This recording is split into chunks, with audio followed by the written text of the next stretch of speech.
Hello. Many ask if they have a high poly mesh like this, which has like millions of polygons, like this one has 2.5, how they can make it more workable. Like, you can't rig or animate such a dense mesh, but we would love to preserve these details.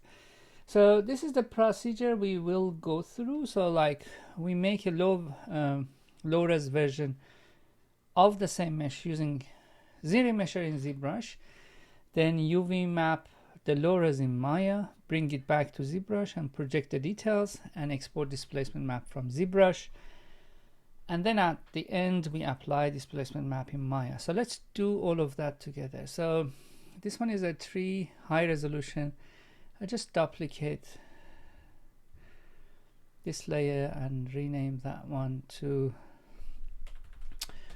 3 low resolution, and then let me hide that one, just see this one, and then I will go to Z-remesher and then I press and it gives me an error, remeshing error. So how to resolve when we get an error, such a dense mesh? Definitely you always get an error. You just go to the mesh integrity, check mesh integrity. It gives you the details of the error. You just fix it once fixed, and then you just back to Z-remesher. Maybe we just half it, like half the detail. So when I run through, the Z-remesher starts to working on. It takes a while, and then it just halves the details. So it's about 164,000. Let's half it again.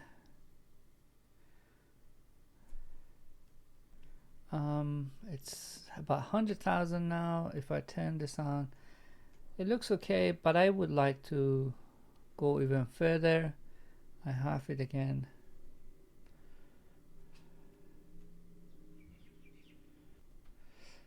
This one has about 64,000, which is much more manageable. It has lost a lot of details, but that's fine.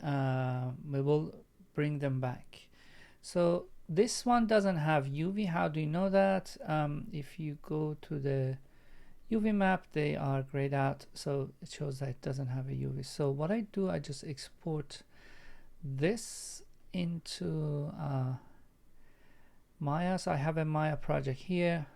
So I export it into the scenes folder of my Maya project. I call this tree low, maybe 3. And inside Maya, you just import it, and it's here. So you check the model, everything looks fine. There might be some problems like this. These are like kind of, we call it like isolated polygon islands. So what easy to fix, what you do is you just right click to face, double click on the main body. If I press 4, you can see what's happening. The main body is selected, but the island's not. So what you do, you just shift and drag, box drag, and the selection inverses, and then you press delete. So we could like kind of handle that issue. This is all right. So the reason we are here is to do UV. I would like to make the name sorting for me, so I just go to the window, general editors, namespace editor. This is like namespace Zbrush creates. I don't want it now, so, and I want to this properly name it tree geo, and okay, so this one doesn't have a UV. If I go to the modeling menu set and UV, there's no UV here, but the right way is that I start doing a proper UV mapping. I don't have time for that, so I just shift right click and I just do a automatic UV mapping, automatic map, So it might look horrendous. Look at the UV setup we have. But before getting panicked, usually bring something that might be relevant. If you go to free download websites like this ambient CG one, so, and if you search for tree material, so I just download this one, and also it would be nice to download a HDRI for future. I just downloaded them. So if I bring like if I assign a basic shader here and apply just the material, just that bark, the color, and press. By the way, if you see this like pixelated thing, it's easy to fix. Just mesh display, soften edges. So if I press 6, it's not terrible, you know, like I can see these kind of like very bad issues, but then I have to spend time for UV mapping, which I don't have time. Okay, so let's send this back to Arial, to Zbrush. Select export selection, and I call that UV mapped version. So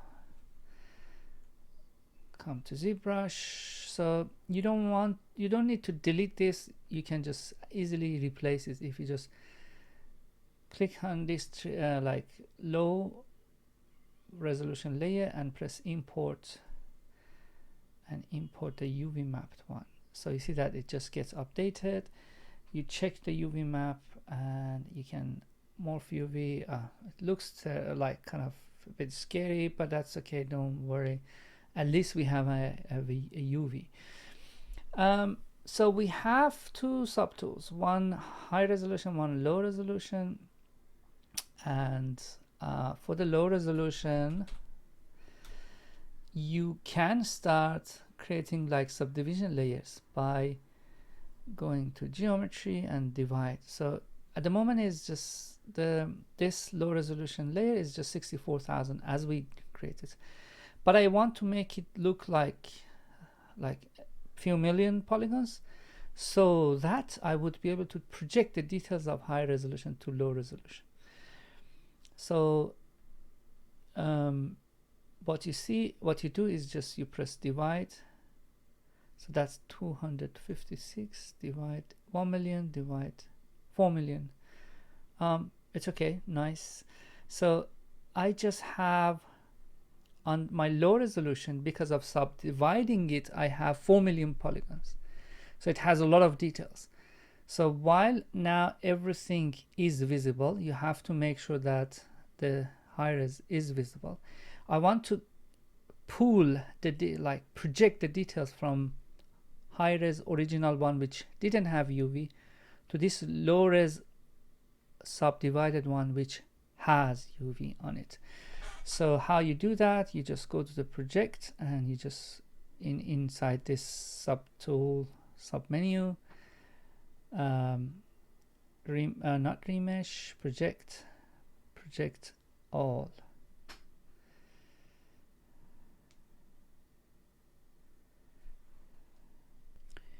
You see that if I turn off the low res, high res, our low res version is like kind of copied all the details now.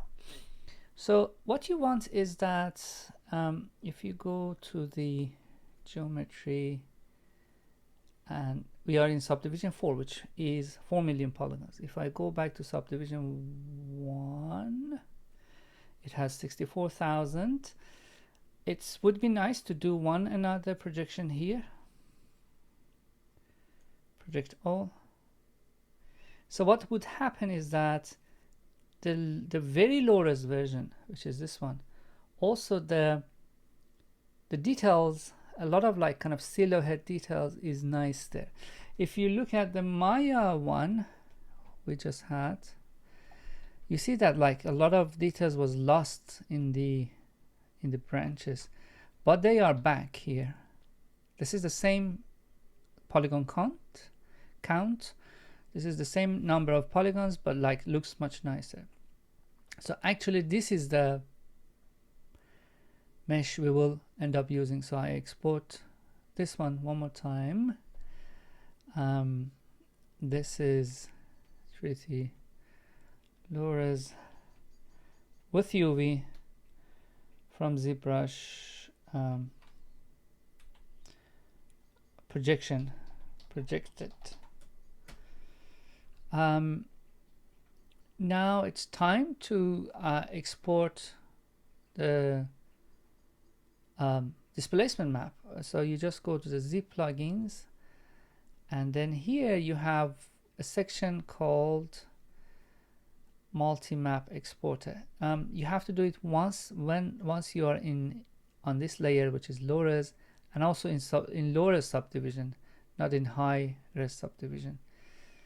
So multi-map exporter, we only want to export displacement map, but you can export normal or others. What you do is you just 4K export options, make sure it's adaptive, make sure it's 32-bit and EXR. You know that these carry a lot of information for you, and the midpoint is half. We will use this midpoint scalar value in Maya. So once these are done, just create all maps. Let's call it tree displacement. That's what we call it. Save.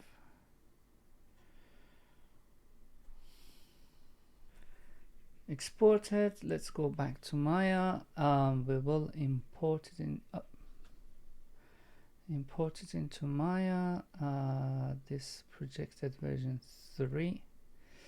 So if we want to compare these two, actually, if you look at the two, let me just soften the edge on this one too. So you see that like this one, original one, this one with the projection, how much of detail is preserved, which is fascinating. So I can get rid of the older version. So this one has a lot of detail, but still we want displacement detail on it too. First of all, it's just somewhere in the nowhere. I just make sure delete the history and also put it in 0. Oh no, it doesn't work. So what I do, I just add a box. So with that I would be able to press F, then transfer into the center point, click outside, click this one, go to the modify center pivot. So the pivot point like snaps to the center of it. Hold X, which is snap to the grid. Middle click here, so the tree is here now. So let's look at the tree. Reposition it to the center from front and side, which is nice. That's how we want it to be centered when we want to start rigging it. And namespace. So general editors namespace, that has been generated by Zbrush. I just delete that. So this is 3GO now. Cool. What we do now is that how to bring the displacement map in. Displacement map is something that happens in the render time, so it's a rendering thing. So if I go to the Arnold and I can select this and I can apply, let's go to the hypershade. Let's clean the hypershade. Let's create a, delete these ones, create a Arnold shader, Arnold standard shader, which is standard surface. I can middle click, drag and drop here. So the standard surface is generated. Better to press spacebar, control spacebar, so I have the entire screen with me. That would be nicer. So let's make it a little bit darker, but what you're looking for is to load displacement map. So you see that there is a displacement shader in this surface shader that is generated. So if I press tab here and search for displacement shader, it's here, but it has its own shader network. I can delete that, so then I can connect displacement to displacement. Then you can go grab from our project folder the displacement map we just generated. We called it, let's see the latest one. It's called tree displacement, and it just added some object. So it just been generated. Yep, that's the one. Let me just properly rename it so we know which is which. Okay, that's what we want. Drag and drop it here, and then you can connect the color, but it's you get better results if you just connect the red channel to it. So red channel of your displacement map into the displacement. So let's test it. If I bring back tabs, and if I start rendering, you won't see anything. Oh, that's for the previous one. So you won't see anything because you need a light. So you add a light and it looks ugly, terrible, but that's fine, don't panic. So first of all, I would like to press Ctrl A and then add a HDRI. You can generate this HDRI, but you can download that as well. This is the one we downloaded. That select your light, go to the camera section and turn it off. Okay, maybe we make the light a little bit stronger.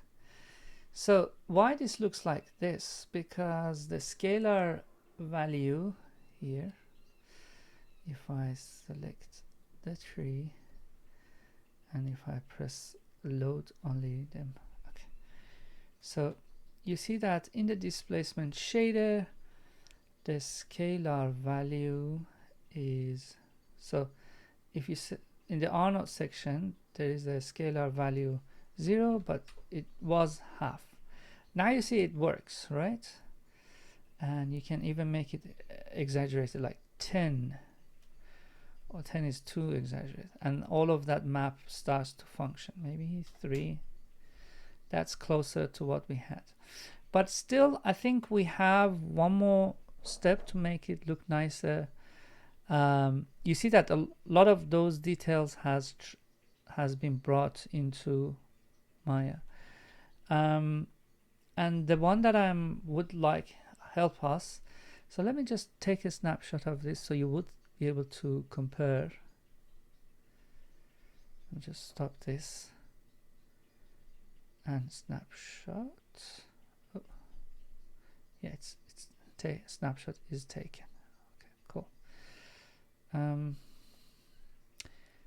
Select your object, go to the second tab in the Control A in the attribute editors, and if you search for Arnold, and then there is a subdivision section, and there's this Cat-Clark subdividing algorithm.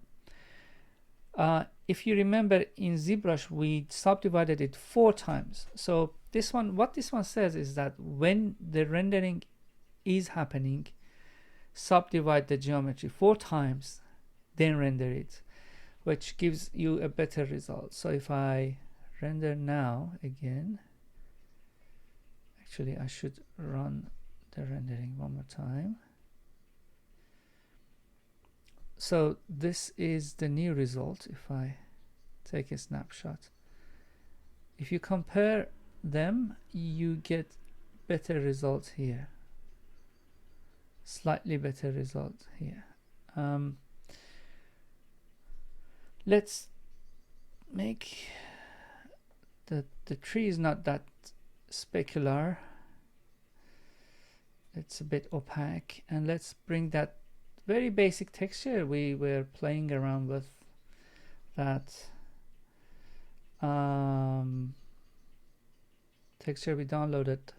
So you can combine this normal map and this. I will show you how to combine. So I'm just gonna drop this color here,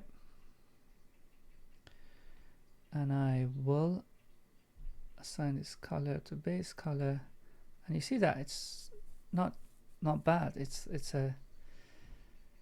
doing relatively all right with that horrible UV mapping. Still, like, I could carry a lot of details into my but how to bring your normal map and combine that. So the normal map in here, normal map DX, that's the one we're looking for. When you bring a new map, it has its own texture placement, but one texture placement is enough basically. If what you do is you can open all of oh no, that's a lot of connections, but that's okay. We can keep both, but if you did like a change in the texture connection, apply that here as well. And we connect this to the normal camera. So actually the alpha is getting there, I think. No, the color. So then we get even more details on the surface, and it can, so it goes on and on. So I can bring other features like roughness too, or ambient occlusion, and then combine them all together to create the details. So this is how you bring your details from a high. So if you see, this one is a much more manageable geometries. You can animate this, you can rig this, you can deform this geometry into like a character, but like, because it only has, if you just go to the display, heads up display and poly count, it only has, not particle count, poly count, it has only 64,000 faces, which is much more manageable. Thank you.